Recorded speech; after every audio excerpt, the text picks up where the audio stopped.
Were we able to get Counselor Garcia on?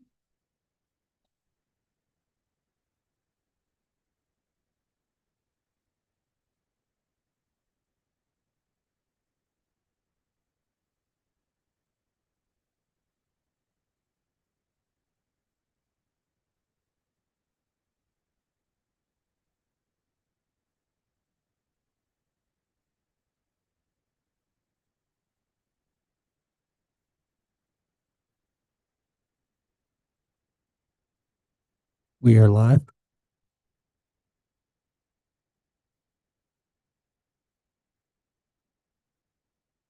Thank you. I call to order the Public Works and Utilities meeting. It's Monday, September 29th. It is 5:06. We are a little delayed. I apologize for that. Could I get a roll call, please? Yes, ma'am. Chair Amanda Chavez, Here. Commissioner Castro, Present. Counselor Castro. sorry, Counselor Lee Garcia, Here. Counselor Michael Garcia, and Counselor Carol Romero Worth. I'm here. Is Counselor Garcia not with us online? Because he did ask for a link.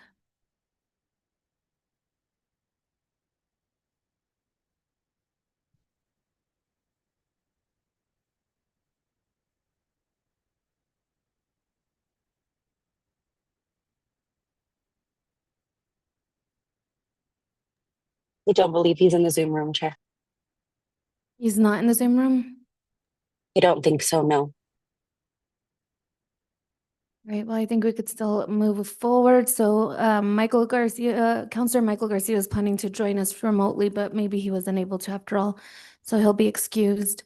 So next is approval of the agenda. I think there's some proposals around this, but first, staff, are there changes on the agenda? No changes from staff, Madam Chair. Move to From approve. the committee? Madam Chair, Yes. I'd asked to, I had wanted to revisit the item on consent that I had pulled. But in lieu of having, Counselor Garcia, he had also mentioned to me that he wanted to ask a couple of questions, and he will only be available for a short period of time. So if we go to the presentation first, he won't be able to join on. In regards to the living wage item that was pulled by me.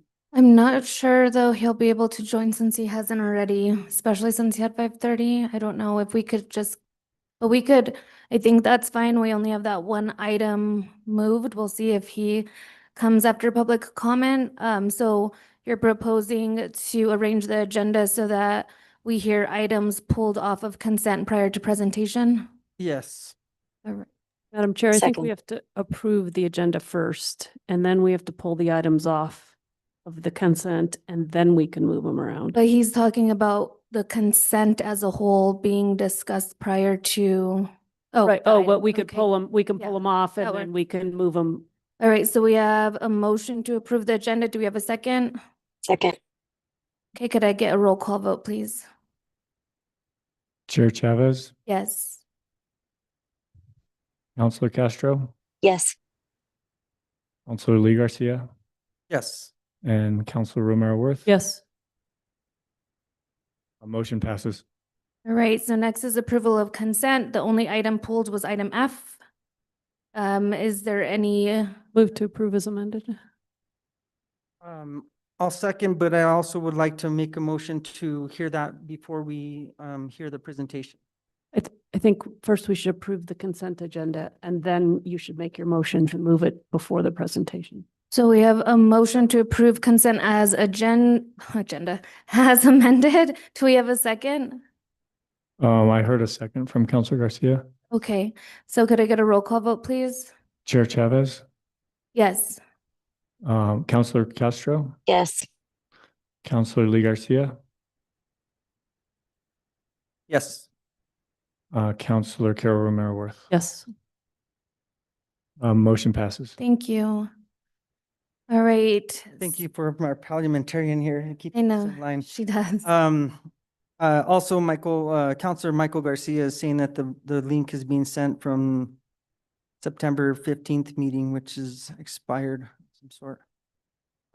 But in regards to that, one of the things that I wanted to bring forward, and I know that through discussions, there was a call for a survey on, I think we'll discuss that when, okay, so I'd like to request that the item pulled from consent be moved before the presentation item that's on our agenda, which would make our consented items before we hear our presentation.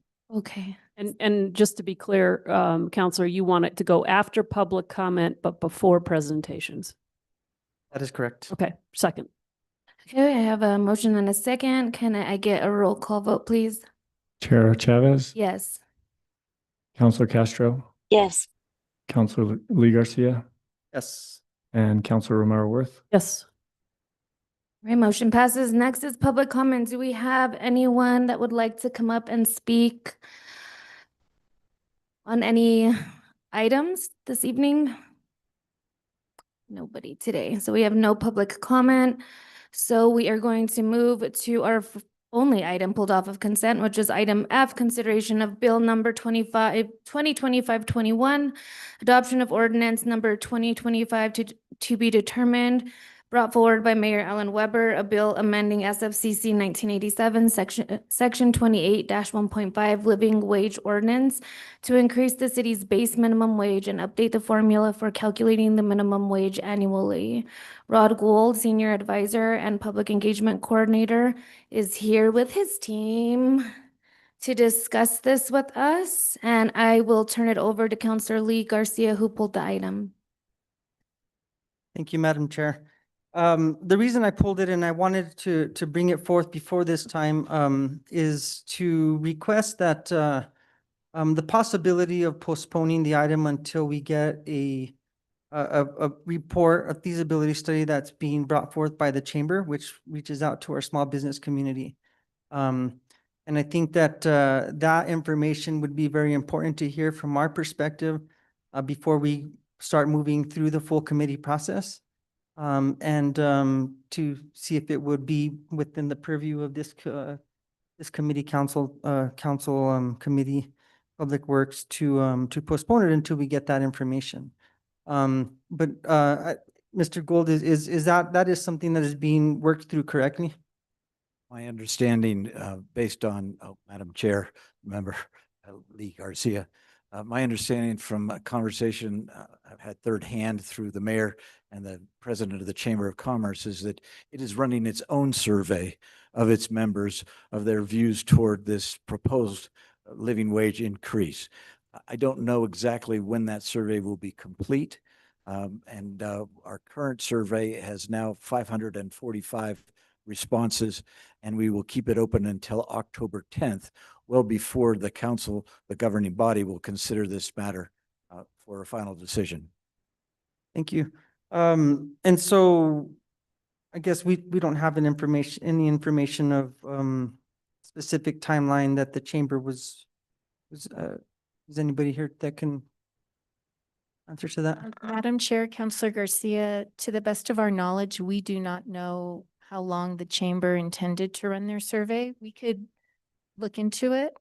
The survey that we are running, we've sent it out to a universe 2 times of over 10,000 people.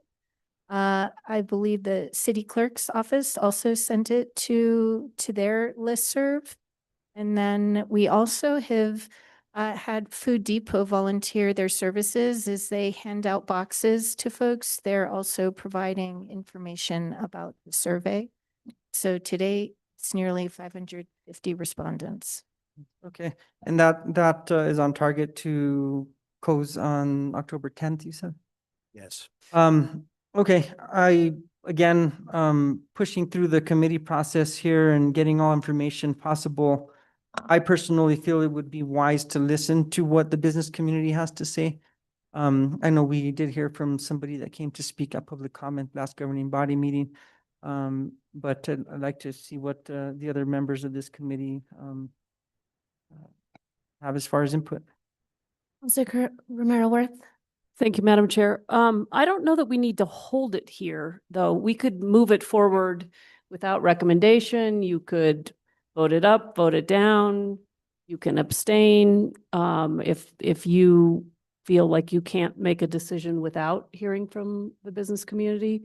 It doesn't go for final passage until the end of October, October 29th, it looks like, for the schedule. So I don't know why we would, delay just moving through the committee process and having the committees have an opportunity to weigh in on it. I know at the last governing body meeting, we had the Economic Development Review Committee added to the schedule. I'd also be interested in what they have to say. And if we hold it here, it can't move forward to that committee. So it seems, and that's, I guess, actually this week. So if we hold it here tonight, and we can only hold it one meeting, I also don't know what that does to the schedule, but for sure, it means it doesn't go to EDAC tomorrow. So, and I would like to hear what that committee has to say. So I think there's some options. You could move it without recommendation. You could abstain for now. You could vote against it for now. Yeah, until you have more information. I think there's some other options besides holding it here is, I guess, my point. Thank you, Madam Chair. My only concern, oh, sorry, Counselor Michael Garcia. It's not my turn yet. I apologize. Counselor Michael Garcia, I see your hand up. Thank you, Madam Chair. And so, quick question, Mr. Gould. Did you say that the survey that the city is conducting will be ready by October 10th? Yes, Councilmember Garcia, it will be held open until October 10th. Currently, there are 545 responses to it. Okay, and so my concern with that is that information will be provided after it's already gone through a proposed committee review process. I must remind folks, there's always, the saying of the work is done at the committee. And I want to follow that process.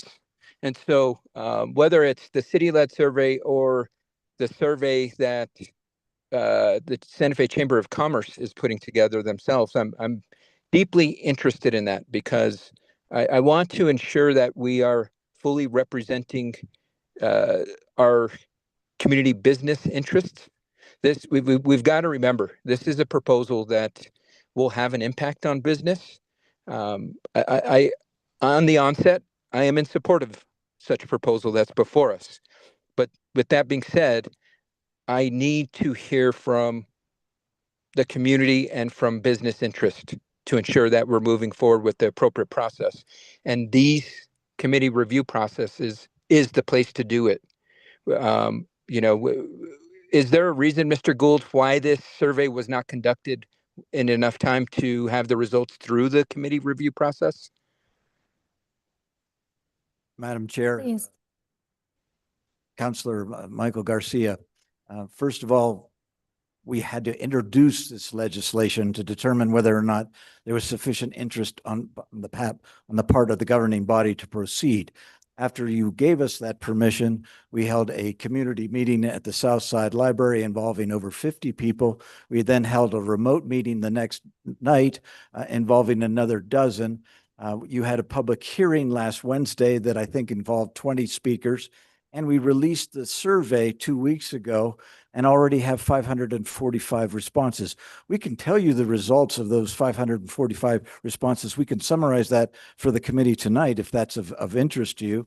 We just thought we'd leave it open as long as possible, given that the council, the governing body, won't take final action until the end of October. We could curtail the city survey at any time, and we've got a pretty good sense of where it's going now based on the heavy response that we've received to date.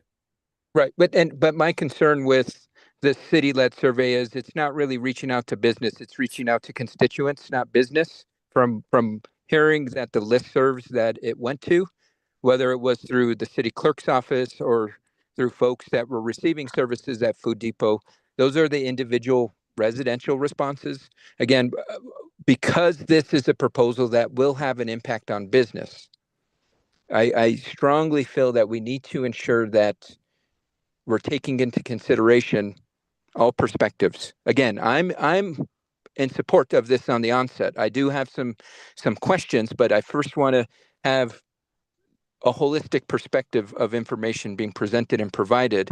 And I don't feel we're having that right now, especially given that when we had our study session nearly a month ago, I raised concerns that the businesses that were cited in the survey weren't necessarily sufficient. We needed to have a better representation of the business community. So with that, I would be in favor of holding this back just because we need to ensure that this work is done at the committee level. Once it passes committees, then it goes to governing body. And I don't want to run into the challenge that we even saw last week when I was trying to create an amendment when, there were arguments being made that amendments should have been made at the committee level. So we can't have it both ways. This is the time and place to get this done. I want to get this implemented as quick as possible. We got to remember that even if this were to be adopted tomorrow, it's not going to take effect until January 1st, 2027. So by postponing it a meeting, it's not going to delay the implementation of the process. I want to make that loud and clear. If this gets postponed tonight, it does not delay the implementation of raising a minimum wage to $17.50. All it does is allow for us to gather more critical information to ensure that we're passing the most precise and best policy that we can. That's what our job is. So thank you, Mr. Gould, for the information. Thank you, Madam Chair. No other questions. Thank you, Counselor Garcia. Counselor Castro? Yes, thank you, Chair. I just wanted to see if you'd be open to possibly after you speak, entertaining a motion to approve, and then we could continue the discussion. Yeah, so my suggestion is I think it would be wise to be giving us updates on this survey data this whole time. I know that Counselor Romero works here, so she'll correct me if I'm wrong. I would like to move forward without recommendation, but seeing it again on our agenda on Monday, October 13th. And we received the same presentation that I hope will be present at Quality of Life when this item is pulled. But the survey data is irrelevant if we don't have access to it during committee where the work is supposed to be done. Why I would want it to come back to Public Works is because not all of us, so Public Works, not all of us are on all the committees. All right, so I think that Quality of Life will have a portion of the data, but we have individuals that aren't on Quality of Life. It'll go to Finance. I'm not on Finance. Other counselors aren't on Finance. I would like to be able to be aware of this data with the individuals I work with in committee for that discussion. So that is what I would suggest we do so that we could visit it again. We're not altering the schedule because there is data available to us. That's, it's there, but we would like that to be present at Quality of Life and then revisited come Public Works on October 13th is what I would recommend. Madam Chair, I think we can, the other thing, understanding, so if the presentations, for instance, about the survey results that you have currently, can be made to the Quality of Life Committee today's Wednesday, sorry. And then to Finance on the 6th. Those two committees make up all of us. So it doesn't necessarily we don't necessarily have to come back to Public Works to hit all of the counselors. If you hit Quality of Life and Finance, you hit everybody, including Counselor Lindell, because that's the only committee that she sits on. And I guess if something comes up in the course of, as we're talking about it at the committee level, we can always refer it back to a committee.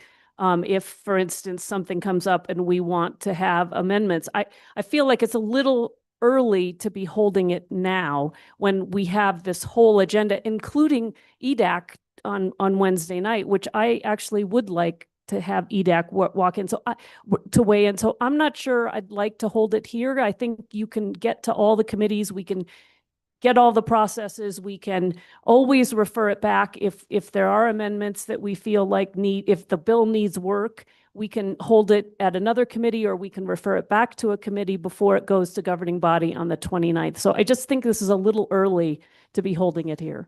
And I see what you're saying. I will say, and I want to cautious us, when we collect survey data from our community and don't use it during our process, it looks like we're doing it for just to check a box and the fact that it's not meaningful. And I know that it is, but it would be nice if there was an initiative that, like, we were getting email updates, if this information was readily available to us. Madam Chair, Yes, sorry to interrupt, but we are happy to summarize the data that we've got right now, if that will please the committee. Counselor Garcia. Madam Chair, I think in lieu of also having, an opportunity to propose amendments, obviously, because if we were to move forward without a recommendation, with a request that it comes back to a committee, to our committee, whether it be Public Works and Utilities, does that give us the opportunity to talk about the amendment and again, doing the work? 'Cause I believe that there should be some amendments to this. It's just from my perspective.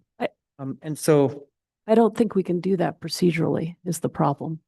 Do what? We I don't think we can we can't make referrals just as a committee. I don't think we have to take that up to governing body.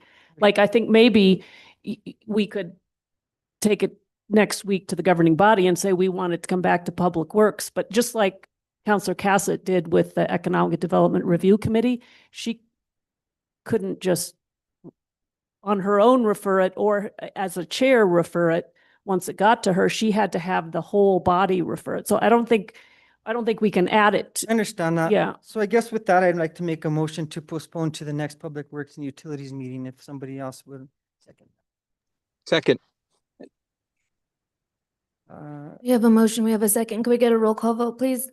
Madam Chair, Yes. Discussion? may I Discussion. ask the sponsor, may I ask Mayor Weber, what's the rush? If there's not a significant deadline that needs to be met within the next 2 weeks, what detriment would it be if we were to hold this up, ultimately still approve this, and it still had the same timeline of a January 1st, 2027 effective date? Mayor Weber, go I ahead. don't think it would have the same timeline of getting through our governing body process. I'm think talking it- about implementation, Mr. Mayor. I'm not Would talking about would it. I'm not affect the talking about implementation. I'm talking about process that we voted on in terms of the committee process that would bring it back to the governing body. It's been laid out now since the bill was introduced, and we're trying to adhere to that so that there's some sense of certainty, not only for the members of the governing body, but for the public as they plan their attendance at these various events. They need to know whether the dates are going to hold fast or not. And we've had this out there now for, as Mr. Gould mentioned, since the bill was introduced. We did add EDAC because Councilor Cassett quite legitimately identified that as a step that really does relate to the constituencies of direct interest. And if you're interested in the survey data, we have it right here. If you'd like that presentation, we sort of jumped the gun from having a presentation on the work that's been done to date to simply considering a process discussion as opposed to something based on substance, which is the work to date that has been done, which Mr. Gould has been participating in, the meetings we've had in my office with Bridget Dixon and the head of her of the chamber committee, representatives of the business community who heard from the head of Tomasitas that he's been intimately and integrally involved. He frankly said it's the first time anybody has asked him for his opinion about city policy. We've had meetings with multiple people from the hotel and hospitality industry, and their input was carefully weighed in the generation of the bill. I agree with you that the chamber's data will be useful, but we do have broad-based data already that Director Nelson is here quite prepared to share with you if you'd like to hear it. Yeah, I think we Okay. could hear from Director. Well, and Counselor- Madam Chair, I think the question was, would delaying this ultimately affect the implementation date of January 1st, 2027? And since the mayor didn't want to say no, I'll say no, it doesn't. It Well, let does me not check. No, affect an Counselor, that implementation wasn't the date. question. You, It you was the No, question, Mr. that- Mayor. that wasn't- No, it was his question. He asked if it would be a delay. The question Um, was, what's the rush? And I take exception to that characterization. There is no rush. We're simply trying to follow the process that we voted on as a governing body that laid out the dates that we were originally going to adhere to. I don't But it's consider within that our a right, rush. Mr. Mayor, to postpone and really vet a proper process such as this. As Councilor Romero Worth always says, the work should be done in the committee, and that's what we're trying to do here. And so I'm just wanting to reconfirm that if we were to postpone this, that it's not going to have a detrimental effect to an implementation date, because as I've mentioned on the onset, I am in support of raising our living wage. What I want to ensure is that we're doing it in a manner that does as minimal negative impact in our community as possible. So thank you, Madam Chair. That's all I've got. And Counselor Castro. Thank you, Chair. Yeah, I just wanted to mention that I did want to make a motion earlier, and I'll wait till after we take a vote. But my comments were that the business community has been disproportionately a part of this conversation. Actually, as we heard, the Vice President of the Chamber of Commerce asked that we support it as is. And I've actually been surveying a lot of folks in the community, and just anecdotally, they've been saying that they're paying a lot higher than what even we're proposing. So after we take the vote, I would like the opportunity to make a motion. Thank you. Madam Chair. Counselor Marworth. Again, the only thing, I understand the point about doing work at committee. There's plenty of committees still to be had to, and all the governing body members could have an opportunity to amend a bill, either at quality of life or finance, or we can refer it back if we need to. I guess the thing is that Economic Development Review Committee, I think if we hold it here tonight, they can't have it on their agenda on Wednesday. Their next meeting then isn't until November. And so I just feel like we, I mean, if the objective is to just run out the clock on this governing body, then this is a perfect way to do it. But I think if we're trying to adhere to the schedule that's been laid out, honor all the things, I want that information too. There's plenty of time for that. There are other procedural motions that can be made with this if people don't want to vote on it right yet. And I think we can, keep it moving, keep getting the information and keep hearing from the relevant constituencies that all these committees represent. So I'm just not sure that holding it here again tonight is the best option. That's all I have. Thank you, Madam Chair. Thank you. I will say, yeah, EDAC will meet again November 5th. But I'll go back. I have a huge issue with us saying that we're collecting data and trying to get it through this process prior to that data. And I know you keep saying we have some data. We also just had the staff state to us that they have no idea when the business data would be available. So that's missing part of it, right? Because we said we did not know when the Chamber of Commerce's results would be available. That's what was said. Madam Chair. That was what was said. You are accurate. That is what I said, but it would be remiss of me not to also elaborate upon that the 10,000 people who we sent the survey to is from the listserv in the Office of Economic Development. So those entities, those businesses, many businesses, we sent the list out. So it's a wide range of folks who have received it. And often thank you very much. Often when we have a data set or when we've collected data, it comes when we start the process. So that's confusing to me that, there is this pending, like the survey is closed. We have a data and analysis of that complete data set. And that's when information is presented at committee. So every committee is receiving the opportunity to review a data set that's trying to dictate to us a direction to take. This is different, and I'm just calling it out. It's different than what we've done before with a lot of things that involve a data set. Madam Chair, I understand what you're saying. Hear you. So We also asked the chamber to distribute the survey, but we don't Yeah. know, we don't know No, absolutely. And I see that's out of your hands, but I'm saying I think that's where my hesitation comes from, is just that point. I think that collection of the data needs to be a complete process before it goes through our process so that we all have the same information and we're all well informed the same way. Because that's often how everything else works when we have a data set. So that's all I'm saying with that. Madam Chair, we had intended to close the survey earlier. And frankly, this is my fault. I got excited about reaching more people. And in my mind, I was thinking, well, you know, October 29th is when we're going to be before everyone, and October 10th will, you know, I set that date and we can change that date and close this survey earlier. We've had really robust response. And I know Johanna has some really informative feedback from that survey to share with y'all now. So I just wanted to put that on the table as well.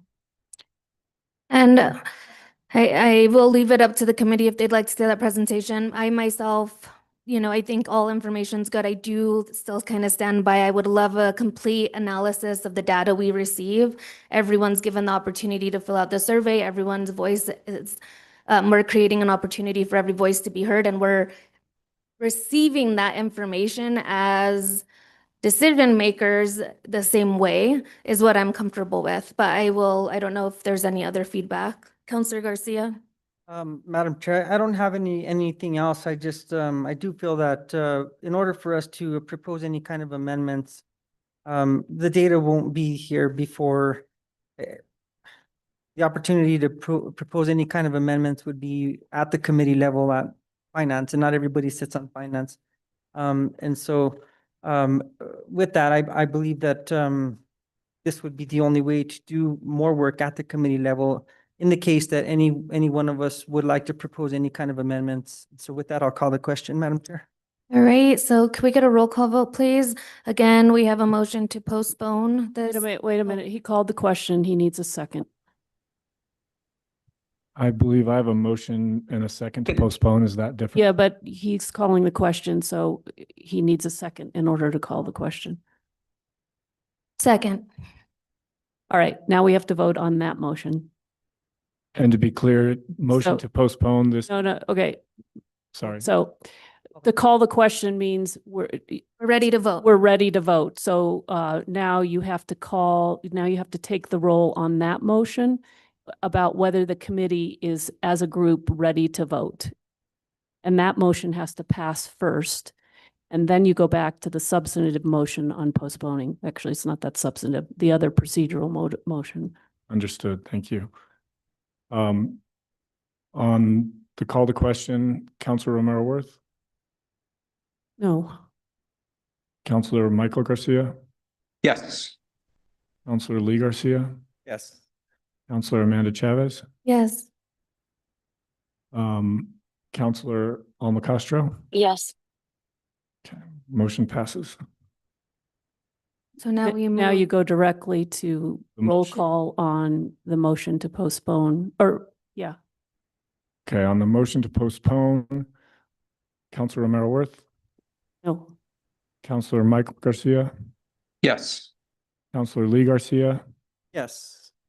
Counselor Alma Castro, No. and Counselor Amanda Chavez, Chair Amanda Chavez. Yes.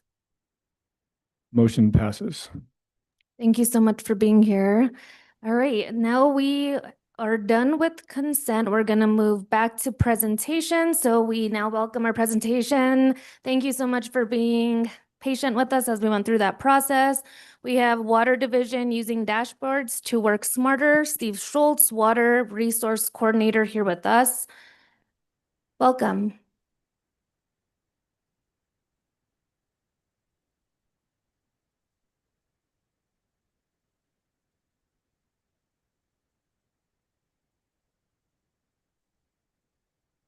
Chair, members of the committee, appreciate the opportunity to speak to you tonight about our water dashboards.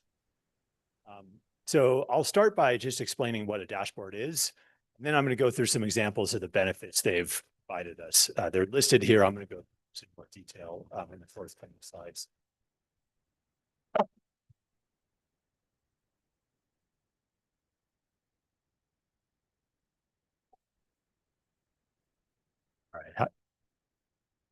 How's that? Is that working better? Okay, before I get started, I just want to thank, I'm the one speaking about these things, but I'm not the only one involved. This took a whole team. It starts with the leadership from the top down, from Dr. Roach as the utilities director, Jonathan as the water division director, Bill as the water resources conservation manager. All of these folks really supported this initiative. And then to get it done, it took a whole team. So I wanted to thank Chris Helvey at Canyon Road, Eric Armstrong at BDD. There are SCADA managers, the wastewater team, the IT team. And then I wanted to introduce the rest of the water resources team. Walker Williamson has been integral in setting this up.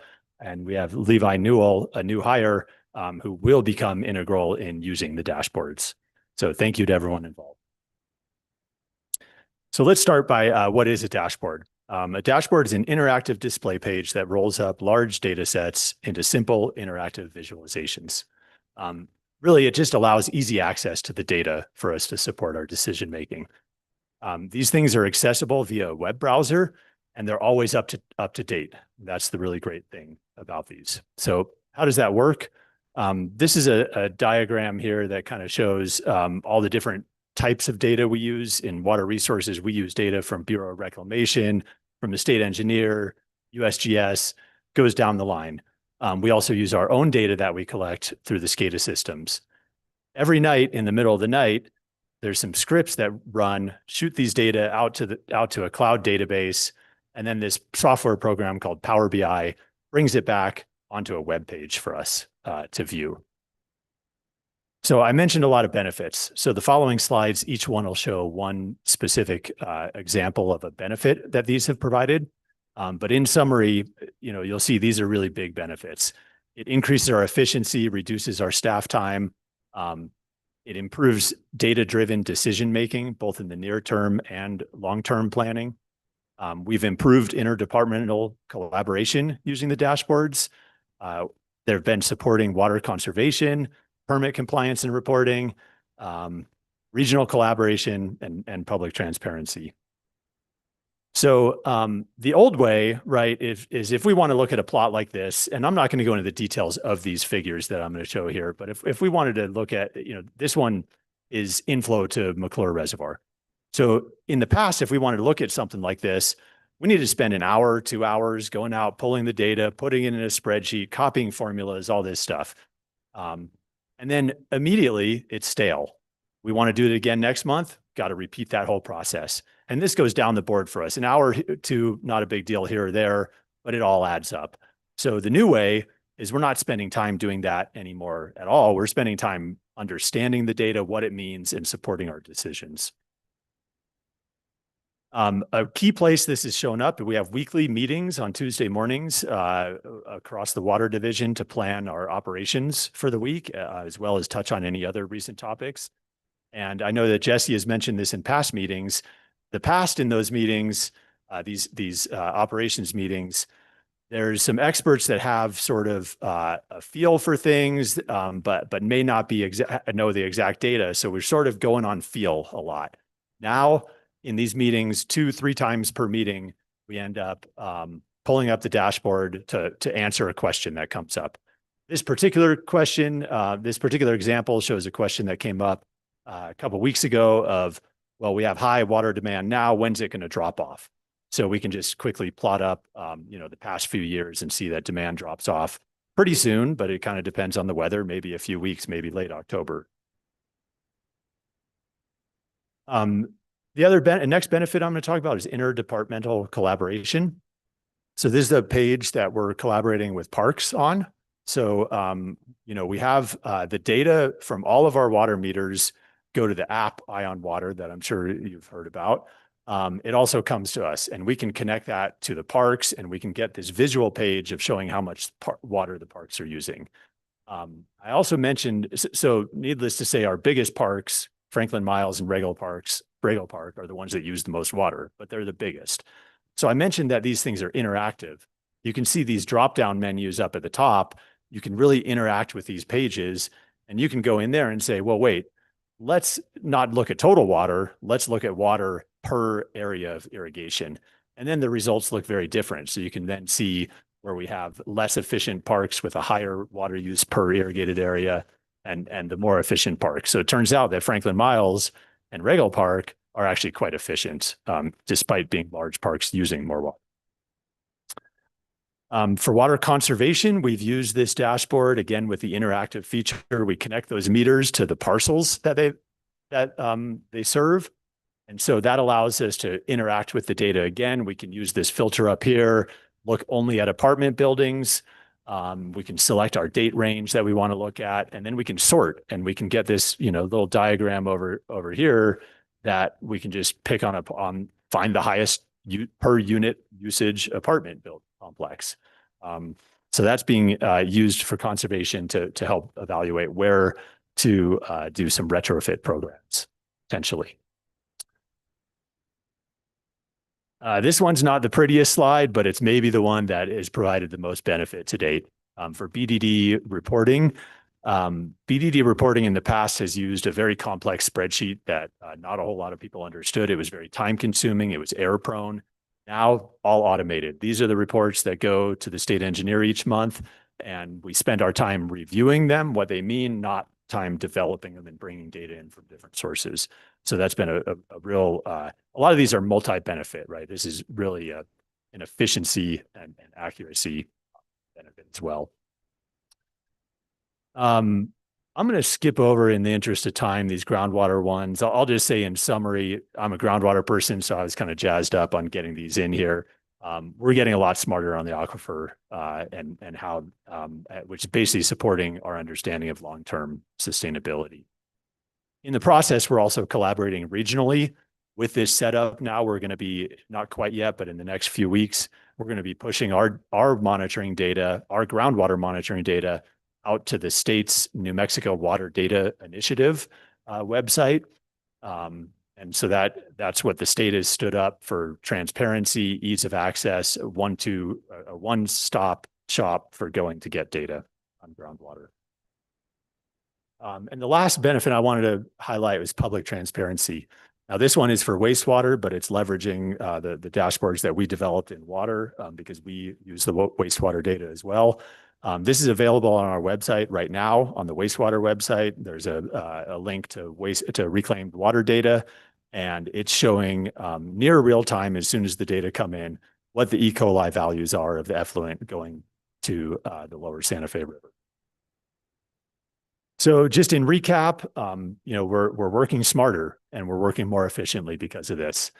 We're really using this for data-driven decision-making, interdepartmental collaboration, water conservation. I mean, these are all big things, right? Permit compliance and reporting, regional collaboration, and public transparency. So we're continuing our QA/QC, quality assurance, quality control on the dashboards. We're also using the same software for our long-range planning. We did a presentation about it last November. It's a really powerful tool in how this Power BI tool can aggregate data. And what it's going to do is going to make really kind of leveling up our water planning. We're able to look at tens of thousands of future scenarios and digest what it means rather than spend a bunch of time processing the data. So our next steps on it are to kind of roll it up. We're using it more on a detailed technical basis now. What we want to do is roll it up for high-level summaries of system status, find things that are maybe red flags if there's something in the system we should be aware of, et cetera. Then provide public access to some of those key summaries on our website. We want to keep increasing this interdepartmental collaboration and as well as use it to support data-driven water conservation targets. So with that, kind of lost a few of the committee members, but I'm happy to take questions. And if you're interested, we could do a live demo as well, but that's at the will of the committee. Thank you. And I think we lost Councilor Garcia, but I believe we still have Councilor Castro. We better, or else we're going to have to adjourn because we need 3 in order to continue. Councilor Castro, are you still there?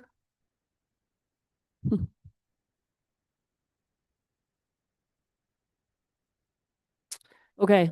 I don't have any questions. Do you have any questions, Counselor?